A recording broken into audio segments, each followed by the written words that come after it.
here. Thank you for showing up on time. Those of you who do not or are not here, you don't get to have that thanks. But anyway, people will drop in when they can. I always start off with a quote if I can, so I'm going to use this. It's from Abraham Hicks. A famous quote that is attributed to them is called this. It goes like this. That which is like unto itself is drawn. Now, why is this important? Because we're talking about like-minded people, friends and lovers, and the internet. It's all about like-mindedness, and the attraction. So if you want to attract clientele and target people, it's all about like attracts like. Now, some people say, well, no, wait a minute. Now, opposites attract, negative to positive, polarity, magnets and that stuff.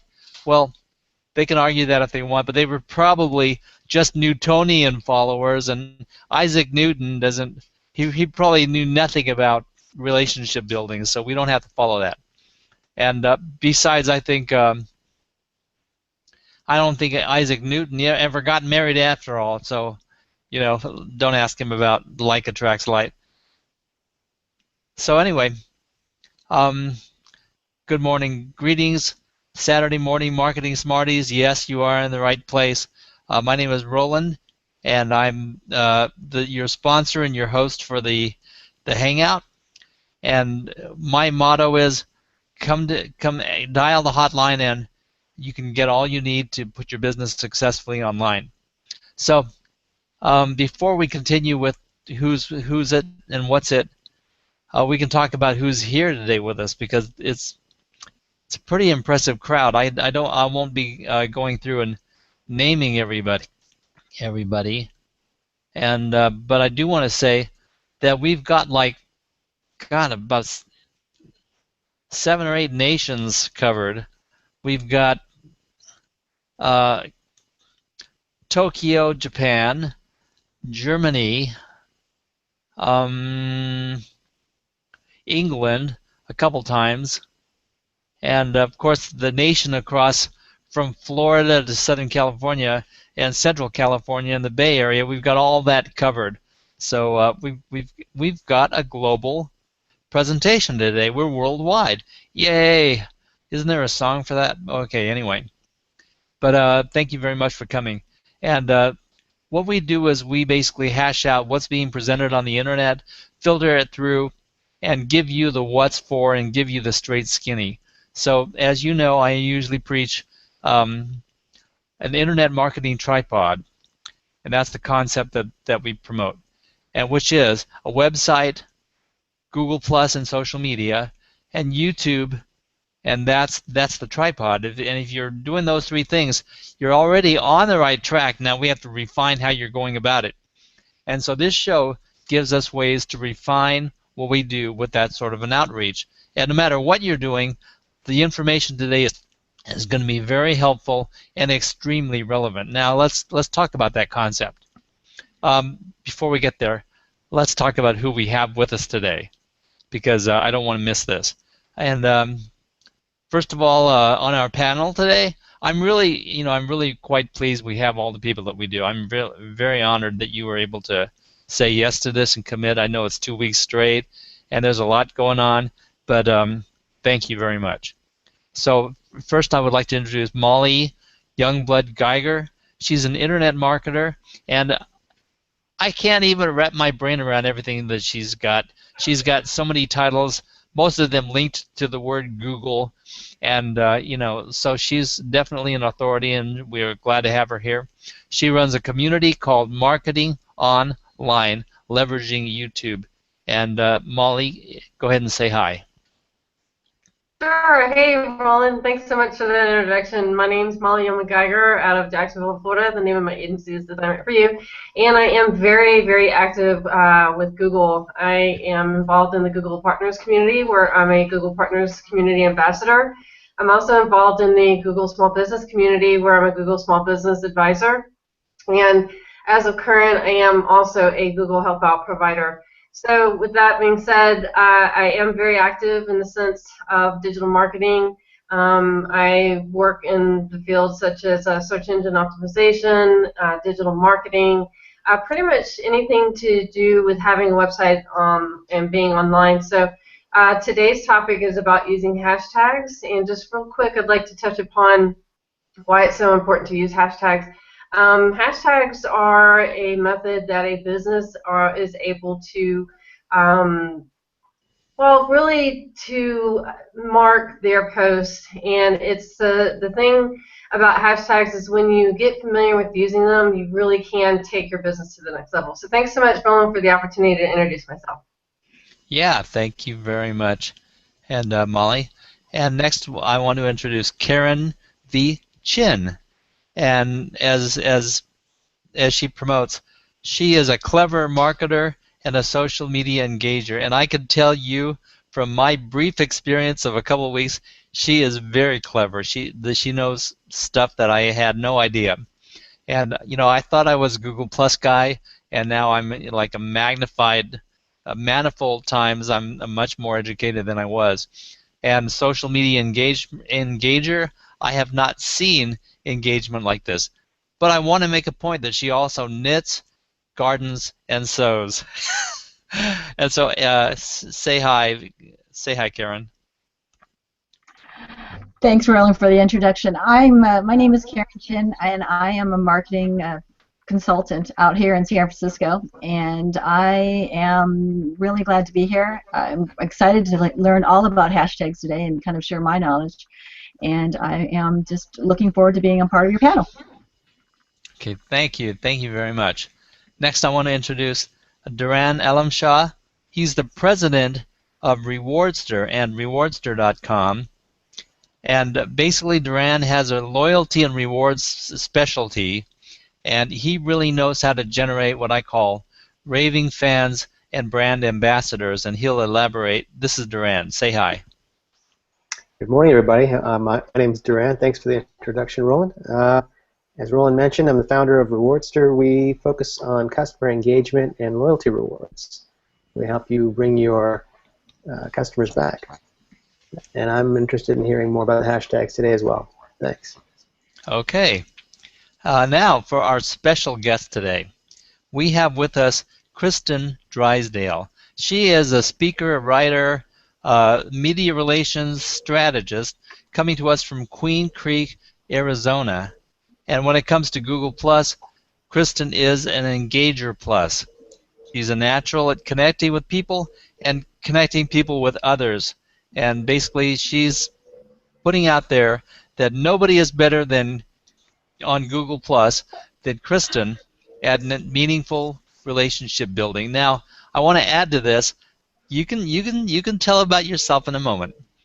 But I wanted to add to this that the reason that I focused on having her today is that she may not advertise it or promote this, but everybody else that I know that knows her does, and they're calling her the queen of hashtags. It's no longer unnamed or uncrowned, but yes, Kristin, you're the queen of hashtags, so welcome to our show. Well, thank you. And there are many queens. And the reason why I'm so resilient, I'll tell you guys a funny story. I'm so resilient against calling myself a queen of hashtags because when I came into Google+, that was me a boss. And I learned so much about Hangouts from her, so I never want to step on my mentor's toes, of course. But it was funny because there was a Hangout one time, and someone was calling me that on the Hangout, and I was like, no, I could be a Duchess maybe. But Mia was actually in the audience there, like supporting me, and like I messaged her like after the show and everything. She's so humble and like just so gracious, and I was like so worried. I was like, I didn't mean to step on your toes. I'm not the queen. You are the queen. And she's like, it's okay, sweetheart. She's just so nice. Mia's totally awesome. So that's why I hold the I'm not the queen. Mia's the queen, but just out of respect. But I think everybody who does give that to me because there are many. Said that? Did you remember to bow at her feet when you said that? Oh gosh, Mia wouldn't want that. No, I'm just kidding. She wears the Miara, but yeah, she's definitely not above anyone. She's very humble. Very cool. Well, go ahead and tell us a little bit about how you got into hashtags and went on this journey, so that people know exactly why you are the authority that you are. Okay. I resist authority as well, because there's always someone that knows more, and I hang around with like Bill Slosky and Ammon John, like people that are notable CEO or SEOs like in their industry and search engine optimization, just in case anyone's out in the audience and doesn't know the term. And so I just feel like the little person in the room all the time. But so it's kind of interesting to be this spot. But I really thank you, most humbly. I think that the key to hashtags and how I came upon them was using them for fun, and really just diving into the moment. When you're present in the moment, then you're able to name things because you see them for what they are and not for what you project them to be. I think that that's really key. There's two main ways to use hashtags that I always say: for fun, for engagement, and inclusivity, and for indexing. And of course, indexing is the most important to businesses that want to be found online. Is that good, or shall I go on? I could probably go on forever. No, that's great, and it gives us a little bit of a background. And no doubt we could sit here and talk about you and your history all day. We could do the same thing with Karen and Duran and Molly, I'm sure. But right now, I would like to take the mic for a few minutes, because my goal, of course, is to present ideas to a small business community so that they can make use of what we hand them and say, oh, that was really good stuff, So if Roland is talking about hashtags today, and I'm not so much talking about hashtags because I know the least of anybody in the circle, and I'm the newbie. But what I do recognize is the value. So I will try to create a vision for the people watching, why it should be their vision too to be using hashtags. Now, I've got this concept that I've been drilling on for a while, and then I basically call it the ABCs of Internet marketing. But it occurs to me today that the ABCs are A, B, C, D, and E, and I'll tell you why. A stands for action. You've got to take action, and you've got to be committed, and you've got to be involved, and you can't let up.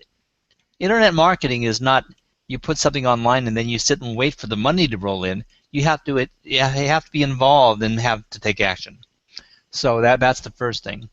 And B is building an internet marketing machine. You can't just build a website. You can't just have a Facebook page. You can't just. You have to build something with components that work together to do all the things that are going to create the interaction that can build a community. So we're supposed to build something that works. C is content. And the whole idea of the content is it's got to be relevant, high quality, and you've got to be doing it on a regular basis. And for instance, I'm doing these hangouts of video every week now. And so I'm actually achieving the thing that I've been preaching to people for years. And I'm doing that basically the easiest way possible and the most relevant way possible by having these hangouts on Saturdays. So I expose myself as my lead example there. But the D and the E, we have to deliver our message, and we have to deliver the message that leads to E, engagement. Just talking to people, just putting out your posts, just advertising and stuff, it's all hogwash. We have to deliver a message that engages the people. So that leads to the round-robin verse of what I've been preaching for the past year and a half, and that is engagement marketing. And I'm thrilled that a few people are really, I'm not the only one speaking that, but the community of engagement marketing, as far as conceptually, is very small. and it's just now going, yeah, I like that idea. Yeah, engagement marketing. Okay, engagement marketing. So it's going to be a big term in the years to come. Wanted to make a few last points. In a recent PDF by this publication called Needle, and they call themselves by the catchphrase Fierce Retail. Now, we can sit there and debate all day about what they are trying to do there. But just to go bring out the PDF and the information that they were conveying. The PDF was entitled Personalization and the New Face of the Customer Service.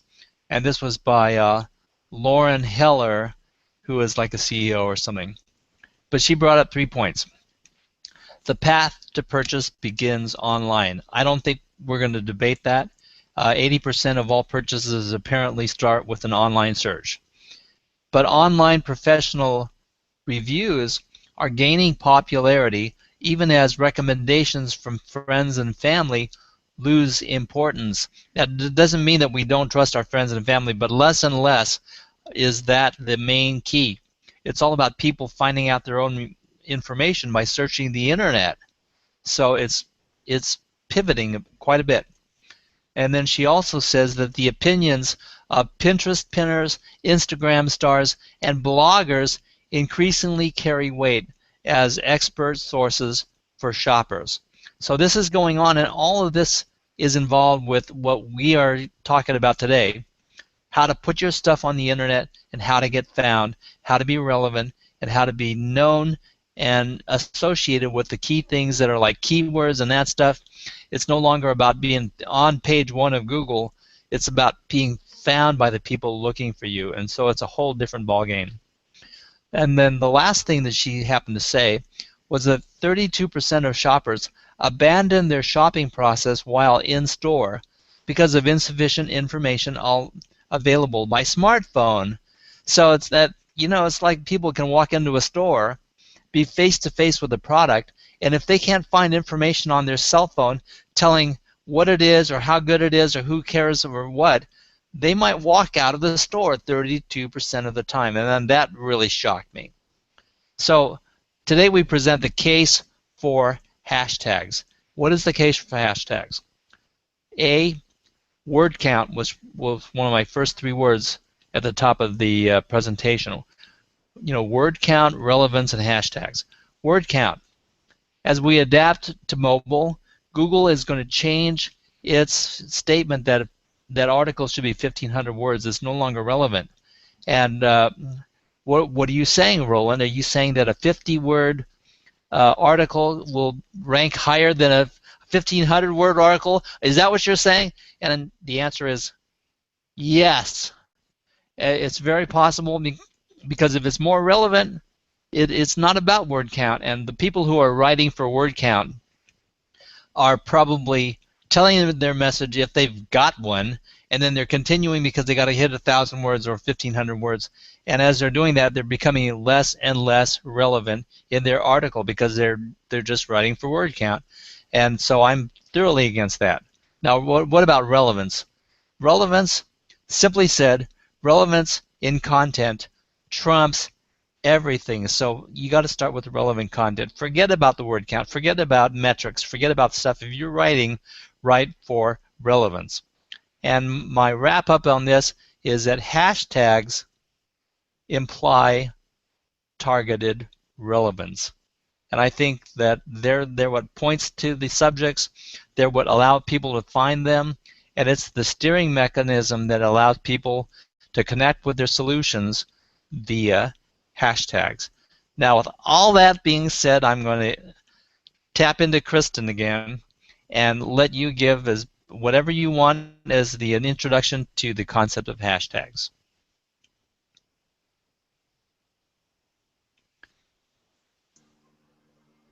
There you go. Okay, you did a great job there. Yeah, I mean, that just summed it up. The thing to me about hashtags is they are so simple. They have such value and can do so much for your online marketing. But the concept of using them is a very simple concept, and anyone can learn to do it.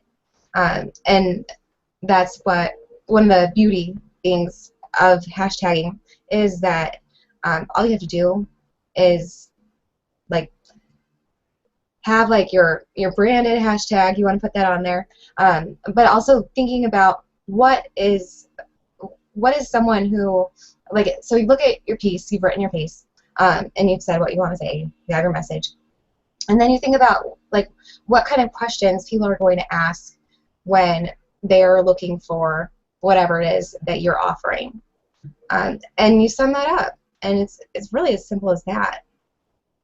What do you guys think? I think we've all got our microphones turned off. But, Yeah. So, but I'd love to jump in on the what a hashtag is and just its relevance to the conversation, which is basically its simple purpose of a hashtag is to, as she eloquently said earlier, is to index your thoughts. So if you've got an article and that article covers one or more topics, using what we refer to as hashtags, which is basically a short keyword or set of keywords, helps you allow future visitors of your information or viewers of your information to easily find, sort, and view that content. So it's like having a closet full of clothes and you're looking for your jacket, and it's difficult to find, but if you've got a little label sticking off of everything with these are jackets and these are sweaters and these are shirts, it helps you find exactly what you're looking for much faster. And in today's world, search engines, especially Google, are focusing on providing their users with the most relevant information. And hashtags, the purpose of a hashtag is to allow you to find relevant information to your search as quickly as possible. In fact, Google even ends up providing content writers, if you will, a handicap for those who don't provide relevant content to the searchers.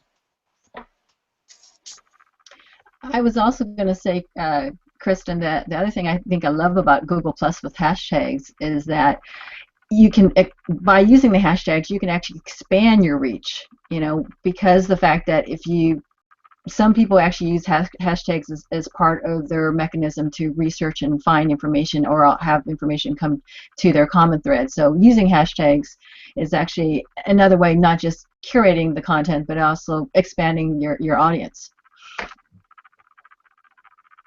Right, yeah, that's my whole thing about indexing. Yeah, it's definitely, because if you don't use something that people are looking for, and that's another thing, is to be aware of what is trending. I'm not a trend watcher, but it's not my thing that I like to do, because I like to go off to my own drummer beat, but I do recognize the value in it, because if I have certain clients that they do work with customers that are have like very social media mind. Do you guys know what I mean when I say that?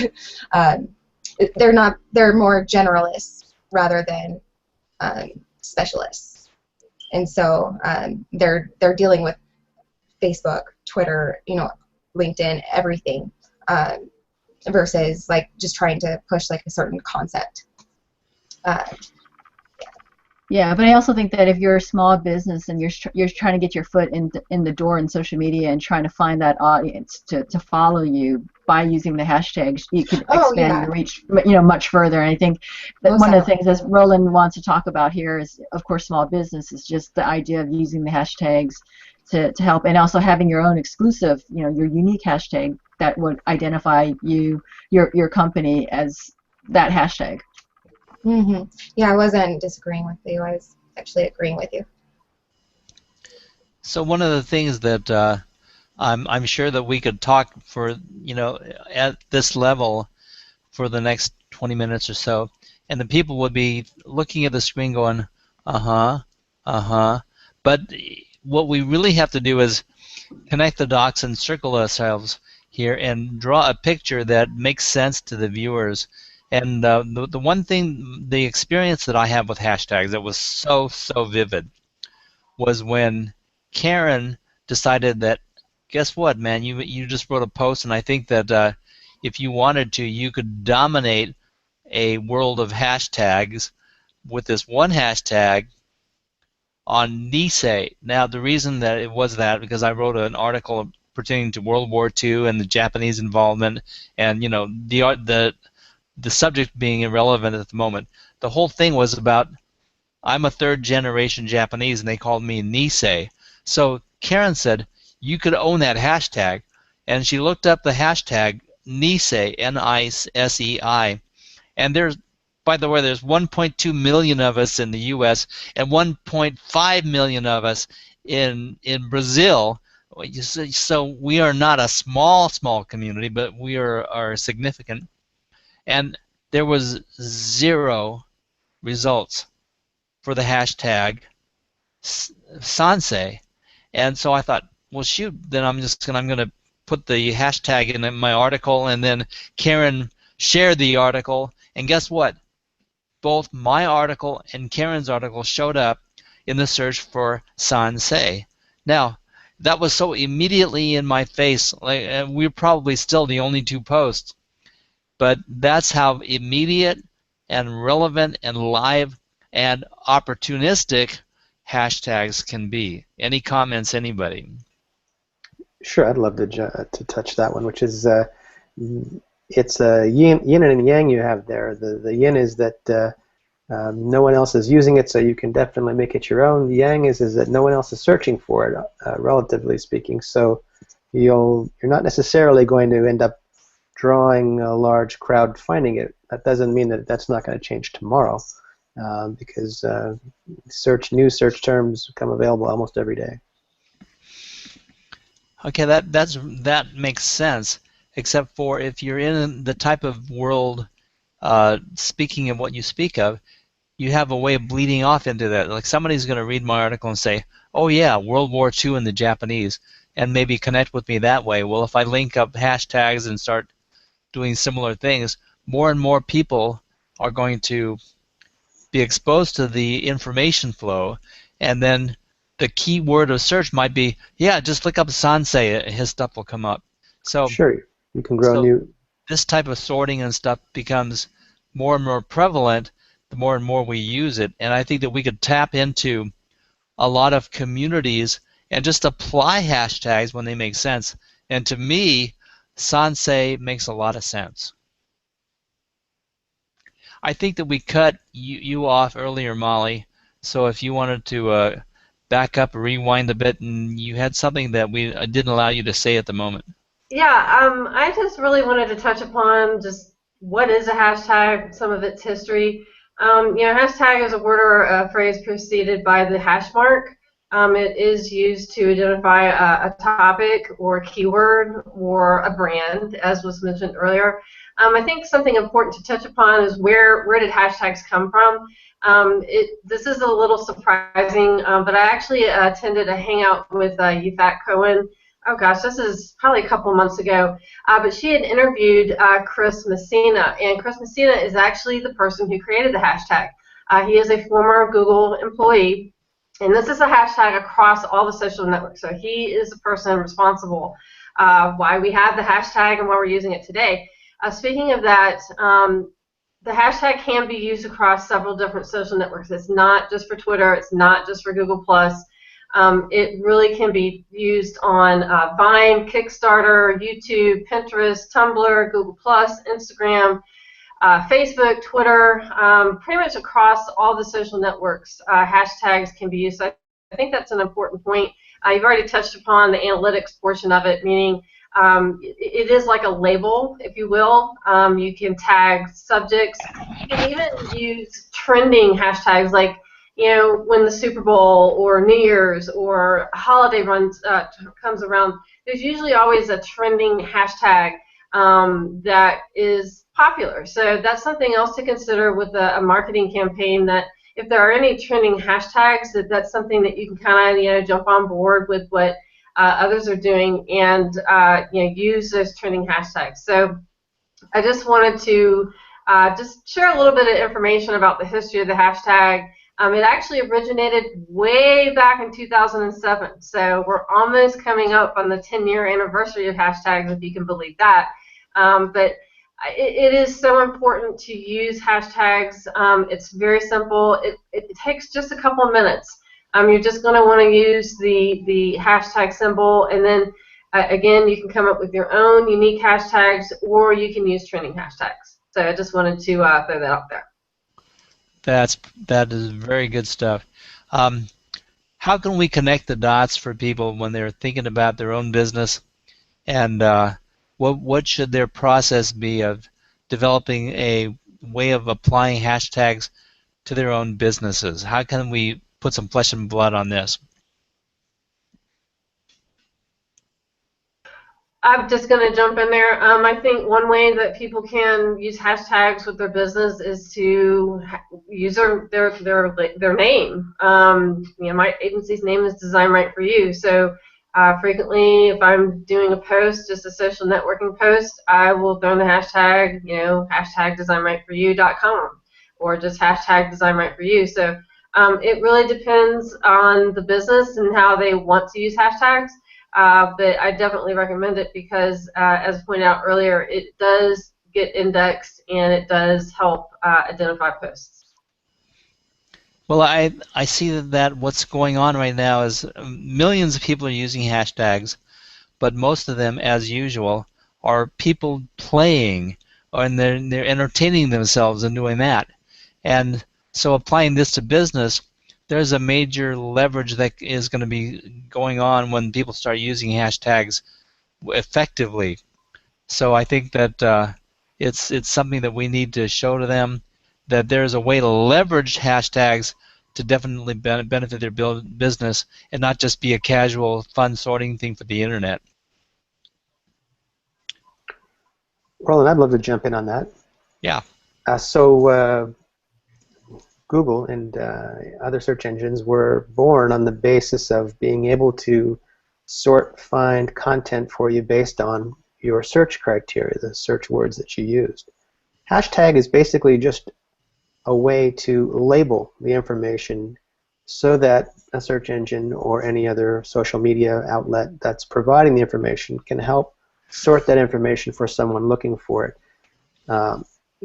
In the old days of the internet, the search engines, it was their job to look through your content and figure out what it was all about, and then provide a way for someone to find it when you're searching for it. Today, social media outlets, search engines, they gave us a way to allow us to place our own keywords associated to our content, so that when someone goes searching for it, specifically what you believe your content was written about, you can allow those folks to find that content.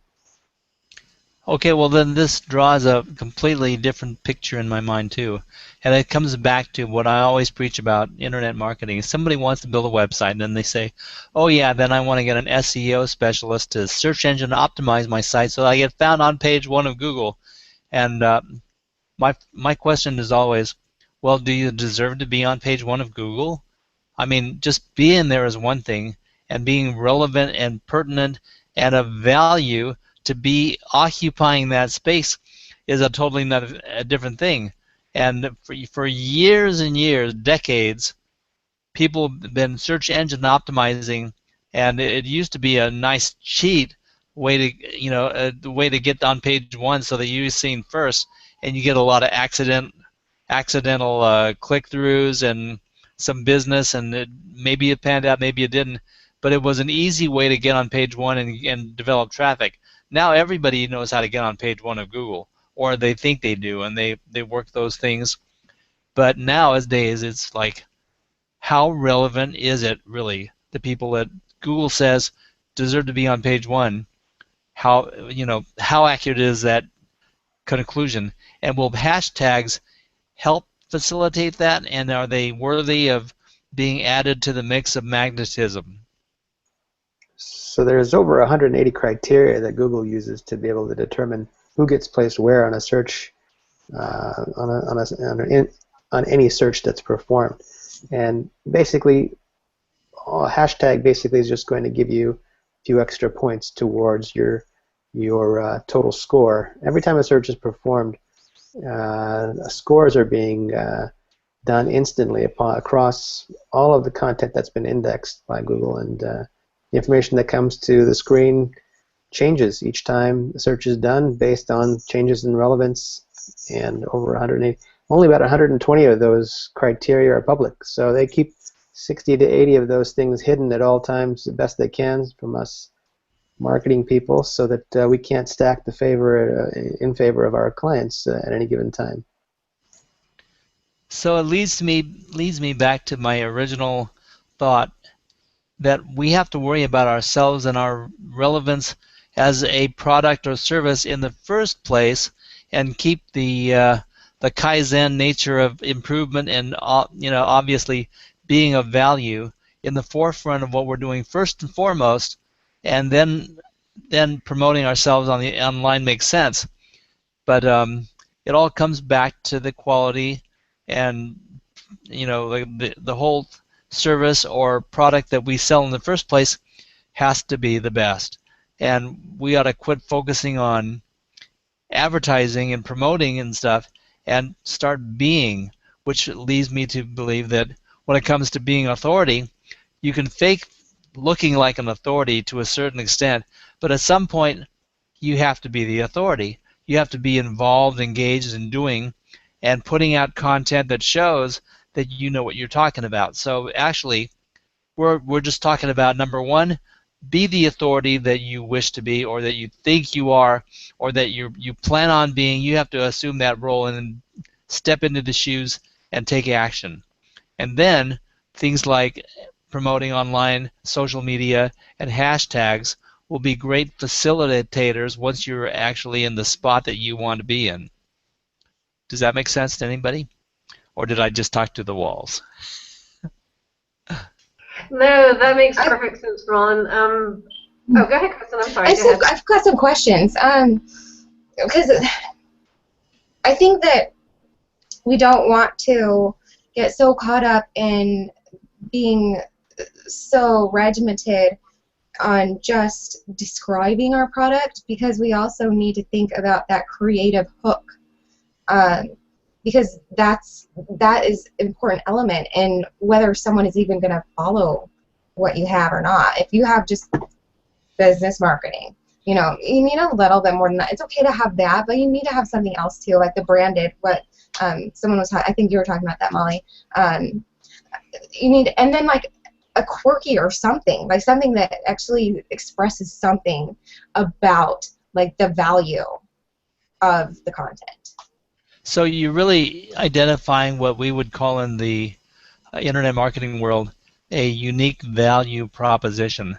What makes a company different? What makes them stand out? And then apply your hashtag to that, right? Yes, definitely. Have your promotion enhanced by what makes you different and what makes you special and why people should be seeking you out for your solution, and hashtag the heck out of that. Yeah, I often refer to that as USP, or unique selling point. That's something that we focus a lot in the Google Partners community, because most of the people in that community, they're digital agencies like myself, meaning they do internet marketing or they do AdWords or analytics. And touching upon that, I know last week we had an opportunity to talk about the importance of communities, and I just wanted to touch upon that when you create a unique hashtag that you can use within a community. Like, for example, in the Google Partners community, we have a couple of unique hashtags that we use that people, like if they have an emergency, they'll use the GPC bat signal hashtag. And so what that does is that tags that post in the community saying, hey, I have a problem, I need help immediately, I need somebody to stop what they're doing and answer my question. Or we have another hashtag in the Google Partners community called GPC War Stories. And that hashtag is used when an agency has a real-life scenario where they overcame something, or they were able to help a client overcome a situation. Alternatively, in the Google Small Business community, we have a hashtag that's just used for hashtag Ask an Advisor. So if a person in the Google Small Business community, if they have a question or they have something that they need one of the advisors to quickly answer, is the hashtags able to identify that post and bring it to the attention of the advisor. So I just wanted to point that out. Very, very good. Thank you very much for that. I wanted to direct everybody's attention briefly to this question that came through from Sally Sue Ember, and she asks, Kristin, link bait is what? What is the purpose? And if you spell the words wrong in a hashtag, oh, that's a crack up. She misspelled hashtag in the midst of that. Where does that lead? Maybe that was on purpose. But Kristin, want to address that? Yeah, it sounds like maybe I in my hurriedness maybe misspelled something. But I did the winky face.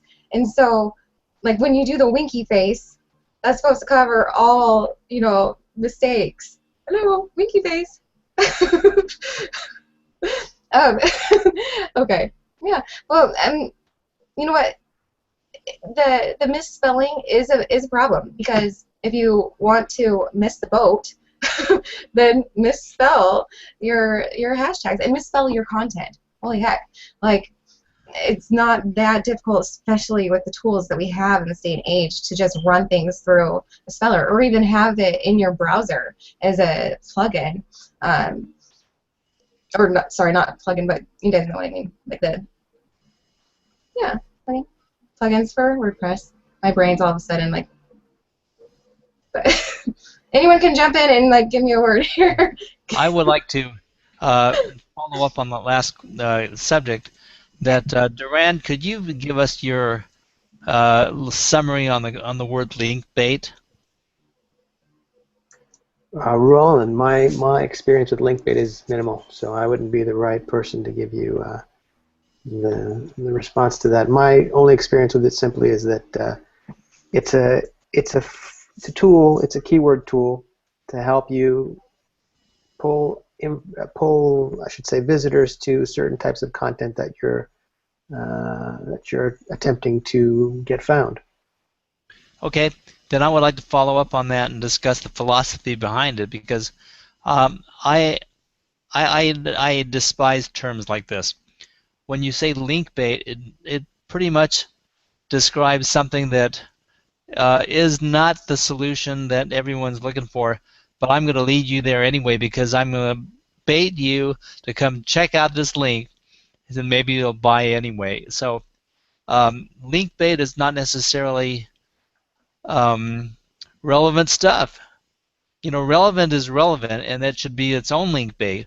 But link bait, as a theory, is applying a baiting pheromone, something or other, to whatever it is that you're trying to promote, because you're pushing your product and your service from the back end, not because people want to be there or find you and consider you the best solution. So I personally do not like the concept of link bait. Oh yeah, certainly. I mean, yeah, link bait. No, I didn't mean to give the impression that I'm saying link bait. Yeah, link bait is bad. That's why I did the winky. You know, no link baiting. That exactly what Roland was saying.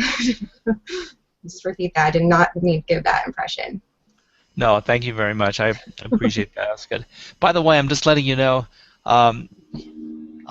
something whacked down on my end of the administration today, and I'm not able to actually see the feed of comments that come through.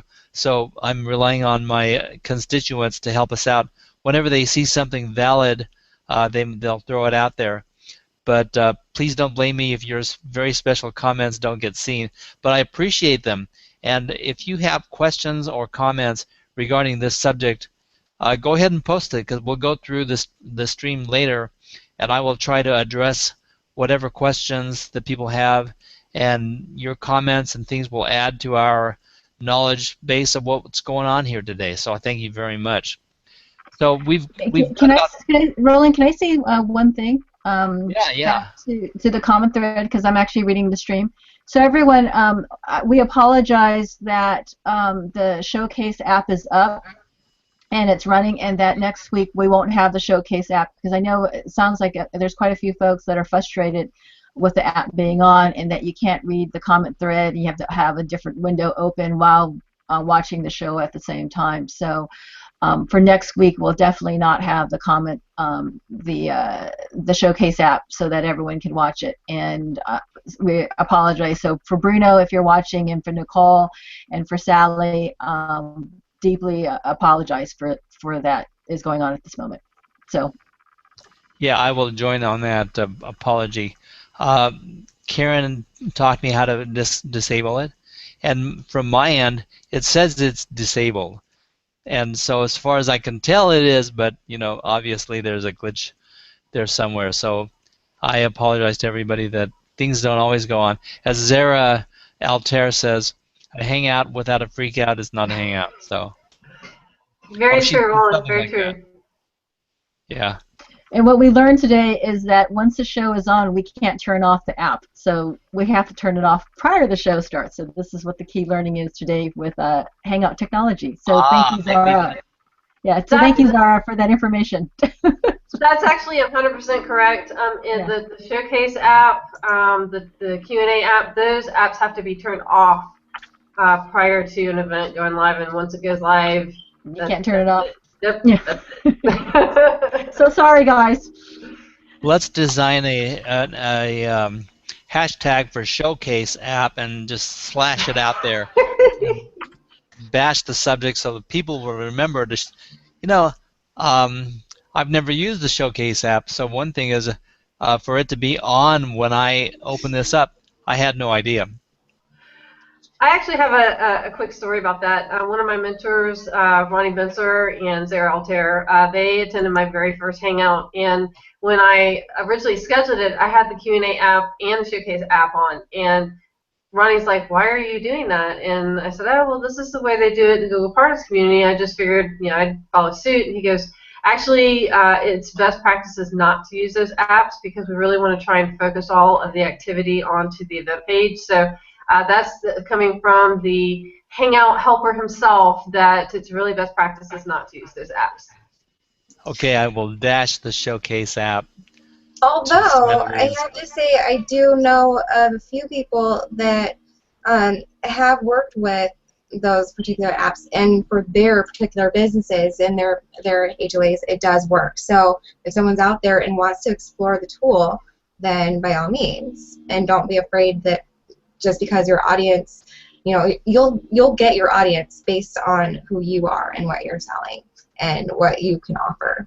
A lot of people are so wrapped up in, like, I need to build my product off of what I think everybody wants. Be your own avatar.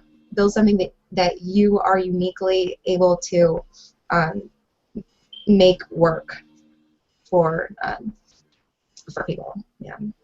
Bring your special thing. So be a unique, be of value, build a hashtag. Yeah, I love it. Okay, well, so we can sum up the concept that the hashtag is of value, and that it's part of the lubricant and the magnetism of what's available to us, especially on Google+.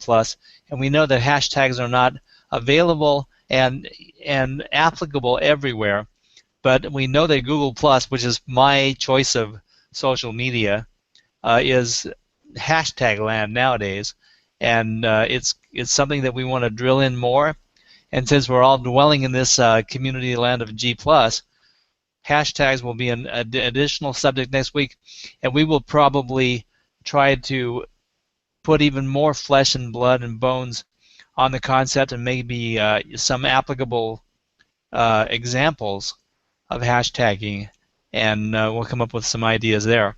So we have 10 minutes left of the hour, and some people think it's only a half an hour, and they think that we're 20 minutes over.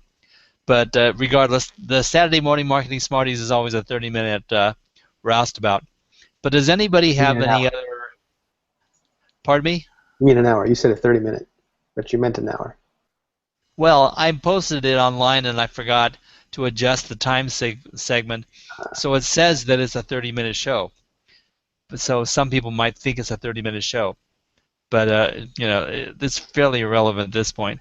But would anyone have a closing comment for today about the relevance of hashtag to reinforce the case that people should and can and be involved with hashtags? Yeah, I'd love to start. I think during the show here, both Kristin and Molly brought up some very good points, and it went over my head until just now that I think what they were both trying to share was that, of course, a hashtag can be used to allow you to make your content indexable based on existing keywords people might go searching for. But I think the ladies were both trying to say that you can also create your own indexes that you can then promote yourself, so that with your own promotion of your own index of keyword hashtags, you can then scale your content to be found based on the keywords, the hashtags that you create. So my apologies, ladies at this thick skull. It didn't go through the first 3, 4, or 5 times that you were trying to explain it. Well, that's a traditional advertiser for you. I've never quite jumped on that bandwagon, so it made sense to me that with hashtags you could couple intention with appropriate action and bring results. And so that's, when I finally saw the targeted leverage of this with Karen walking me through Sansei and doing that, I was like, this light bulb went off above my head, and it was like, crap, there's something to be explored here and definitely leveraged. And so that's the reason we're talking about hashtags. So everybody agrees, I guess, that my case for hashtags is significant and cannot be ignored in today's social media world, apparently.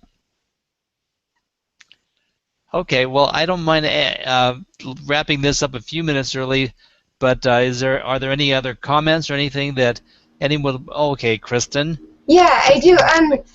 You did a really great job at talking about the self-indexing, and so I just wanted to give an example of self-indexing. Imran SQ has his, and I'm trying to find it. Let me see. I'll get it for you in just a second. Okay, so he has his Mind's Eye hashtag, and it's actually indexed, and it's index.imransq.com. So like that's a practical example for everyone to look at. Oh, okay. But okay, so when people look at this, what is the significance? It's an example of the self-indexing using a hashtag, and you're actually getting indexed, so people just see it.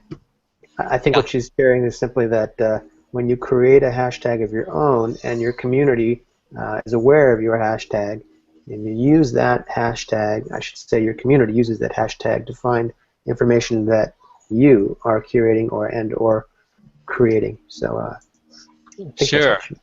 Sure, I hear you loud and clear. It's a great point, because the way I picture using hashtags is you're building a concept, and then something occurs to you and say, yeah, I'm going to hashtag this, like I did with Sansei. And then you start pushing it more and more, and then that spreads around the community, and it becomes an easy way to say, yeah, just hashtag search Sansei or whatever your hashtag is, and that becomes the tag that allows the sharing to be so easy and viral. For example, if you target a hashtag of Saturday morning marketing Smarties on all of the content that you post, your community who knows your community can find all of your content quickly. People who've never heard of Saturday morning marketing Smarties, and there's only going to be a few in the future, won't be searching for that necessarily, but if you want to index your own content that way, that'll end up allowing the folks who are searching for it to find it.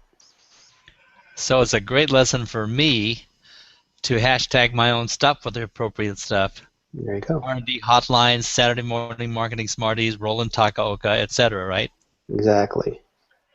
If I could just real quickly, if For those who aren't familiar with hashtags, the way I would describe a hashtag in layman's terms, it's like an anchor. It's a method that can be used that can label, if you will, a certain brand or a certain subject. So that would be the best way I would describe what a hashtag is. Think of a hashtag like an anchor. Good stuff.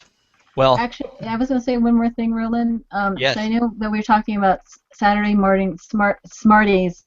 It's also, when you think about a hashtag in general, it should be short and sweet, because if you're having it as long as your title of your show, for example, there could be room for misspellings. And so you could totally lose out on that audience there too. So when you think about hashtags in general, it should be short, sweet, to the point, relevant enough that people can easily think about it. So as you were mentioning, and Darren was also saying too, is that some people may not even know what Saturday morning Smarties are. So I can't even say it at this moment, but they may not be able to remember that. So you have to kind of think about, how do you want to use the hashtag and how do you brand yourself with it. Okay. It's easy to say, Roland Takioka, because that's a person, you can identify with that. So if someone wanted to search for you, they would search for that. Well, believe it or not, very, very, very few people can say Roland Takaoka, and even can spell it as easy as it is. But Takaoka, right? yeah. We're all there. Like the earliest one was Roland. They did that. When Takaoka came in was Roland Takaoka. And so like Proud Mary became my theme song, and with that everybody could say my name. So I would take that and maybe brand myself with the song and make it work. But I'm thinking, like, to be a practical application then for Saturday morning marketing Smarties. Well, I mean, I used that off the cuff, and I kind of liked it, so I stuck with it because it describes the day and the marketing, and we're Smarties. We're not geniuses, but we do act smart. And so I would be inclined to do something like what Duran suggests, marketing Smarties or SMM Smarties, so that people kind of associate social media or something like that. But to shorten it so that it is definitely identifiable and spellable, and that is something that we could work then. What is this suggestion of hashtag CrazyMC?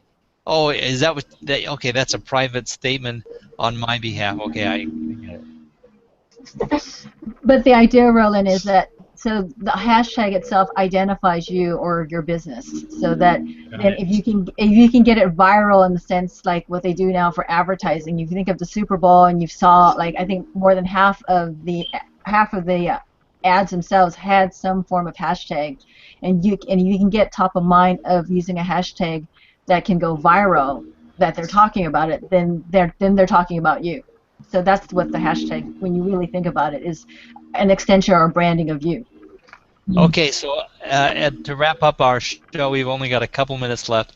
I throw this challenge out to the communities and the people who are watching. What is my best candidate for a hashtag? So you guys know what I'm called. You know my name. I have R&D hotline, and the show is called Saturday Morning Marketing Smarties, and the initials are SMMS. So, what does everybody think, and what do you think that that I should use for my hashtag, or at least one of my hashtags?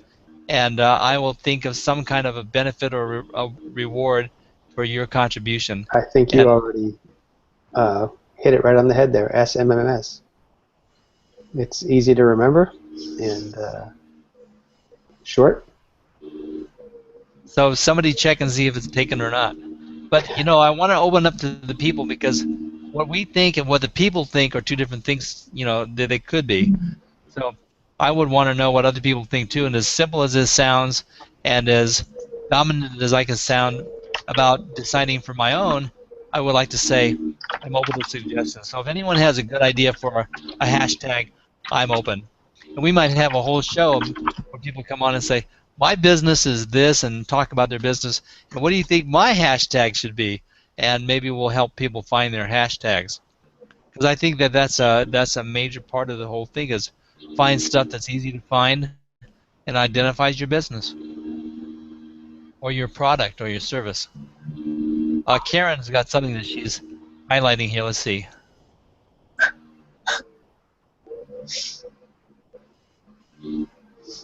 Can you guys read that? Fair enough question. And I'm going to, let's see. How do these experts, how these experts did not mention Nodex? And Yeah. Imran, that's a pretty good question. I would admit to you that I'm a newbie at the concept myself. So for me, I bow out of the question. But do my other authorities want to comment on Nodex? I would say to answer the question for Nodex, I think today's topic was more about setting up the discussion for hashtags, and that next week we are going to go into a deep dive of how to use hashtags and the ins and outs, and I think Nodex itself will be part of that discussion. I agree with that. I'm very familiar with the Node3x platform, and I agree with you, Karen. The purpose of today's hangout was really just to explain what is a hashtag for those who maybe didn't have an understanding. Next week we're going to get more into the application of how to market hashtags, and Node3x is excellent software to do that. So thanks so much for bringing up that comment.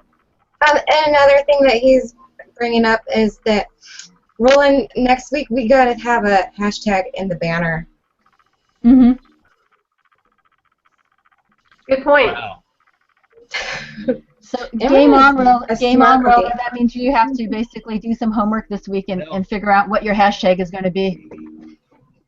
Well, we've got a challenge for that and some expert suggestions already. So I'm up for it. I'll come up with something, and I believe in them enough that I've got to jump on the bandwagon.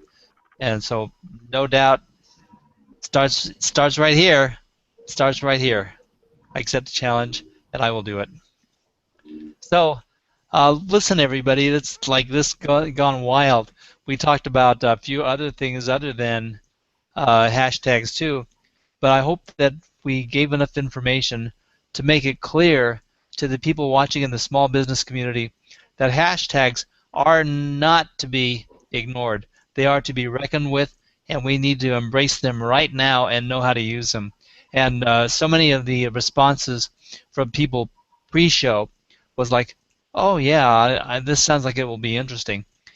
And a lot of people were doing that, and it's like obvious to me they're not using hashtags for much more than a few searches and things in social media for fun. But we need to make the transition of hashtagging for your business and building your campaigns around something that makes sense. And the vehicle of hashtags is highly, highly unused presently. Well, much the same, half the businesses in the world don't have a website yet. So, we're talking about hashtags, but that's a step or two above that. But people talk about being in social media, and most people, in my opinion, are not involved in social media. They're advertising on social media, but they're not engaging in social media. So one more step towards fine, refined engagement, and that's what today was all about. I think we might have achieved that. Thank you very much, all my people, and I will see you all next week, and we'll carry on with the case for hashtags. And next week, we'll deal with the how. So we're going to sign off now. Thank you very much. Good day to all you marketing smarties out there, and thanks for watching.